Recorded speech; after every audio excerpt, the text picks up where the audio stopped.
안녕하세요. 엄스쿨 매일 성경 읽기입니다. 오늘은 시편 119편 1에서 8절입니다. 개역 개정으로 들려드립니다. 행위가 온전하여 여호와의 율법을 따라 행하는 자들은 복이 있음이요. 여호와의 증거들을 지키고 전심으로 여호와를 구하는 자는 복이 있도다. 참으로 그들은 불의를 행하지 아니하고 주의 도를 행하는도다. 주께서 명령하사 주의 법도를 잘 지키게 하셨나이다. 내 길을 굳게 정하사 주의 율례를 지키게 하소서. 내가 주의 모든 계명에 주의할 때에는 부끄럽지 아니하리이다. 내가 주의 의로운 판단을 배울 때에는 정직한 마음으로 주께 감사하리이다. 내가 주의 율례들을 지키오리니 나를 아주 버리지 마옵소서. 아멘. 공동번역으로도 한 번 더 들려드립니다. 복되어라 그 행실 깨끗하고 야훼의 법을 따라 사는 사람. 복되어라 맺은 언약 지키고 마음을 쏟아 그를 찾는 사람. 나쁜 일 하지 아니하고 그의 길만 따라가는 사람. 당신은 계명들을 내리시고 온전히 그대로 살라 하셨으니 당신 뜻을 어기지 않고 굳굳하게 살도록 해주소서. 그 명령을 낱낱이 명심하면 부끄러운 일을 당하지 않으리이다. 당신의 바른 결정을 내가 배워서 진심으로 감사하오리이다. 당신 뜻대로 힘써 살려하오니 이 몸을 아주 버리지 마소서. 아멘. 시편 119편은 총 176절로 성경에서 가장 긴 장입니다. 그런데 176절은 우연히 176절이 아니라 히브리어 각 알파벳으로 시작하는 8절씩 22묶음으로 구성되어 모두 176절입니다. 그러니까 시편 119편에서는 히브리어 알파벳 22자를 따라 각 글자로 시작하는 8절이 하나의 단락을 이룹니다. 오늘 저희가 들은 1에서 8절은 모두 히브리어 알파벳 알레프로 시작하는 것이지요. 이러한 방식은 기억을 돕고 형식미를 강조하는 문학적 기법이라 할 수 있습니다. 시편 119편은 한마디로 하나님의 말씀에 대한 찬양이라 할 수 있습니다. 시 전체가 하나님의 말씀에 대한 사랑과 순종을 주제로 전개되고 있습니다. 그래서 말씀에 대한 다양한 표현들도 등장합니다. 율법, 증거, 법도, 규례, 계명, 말씀, 법, 도 등 하나님의 말씀을 가리키는 표현이 많이 등장합니다.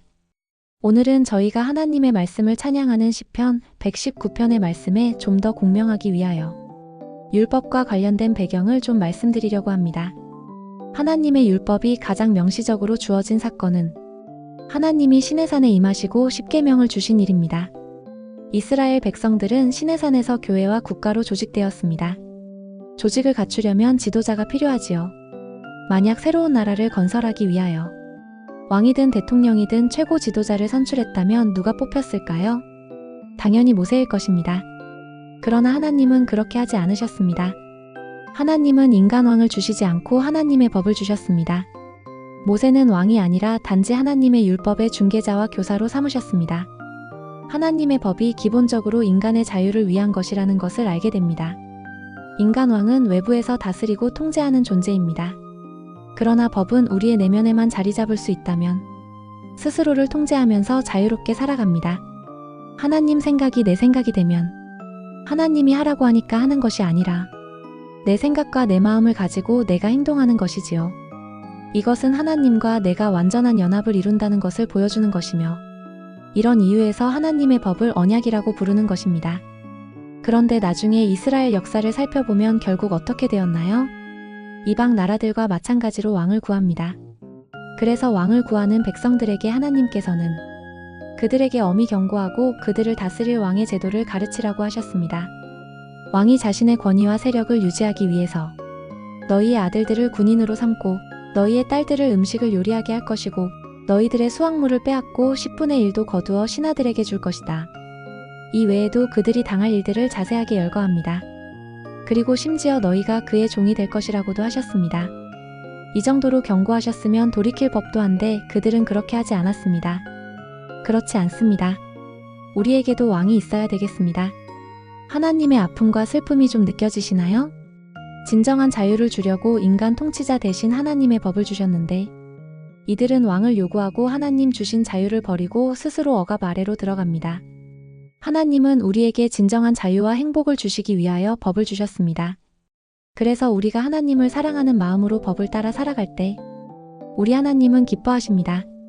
하나님의 법이 내 마음에 내면화된다면 우리는 하나님과 온전한 연합을 이루게 되며 모든 일에 있어서 하나님의 마음과 조화된 생각과 행동을 할 수 있게 될 것입니다.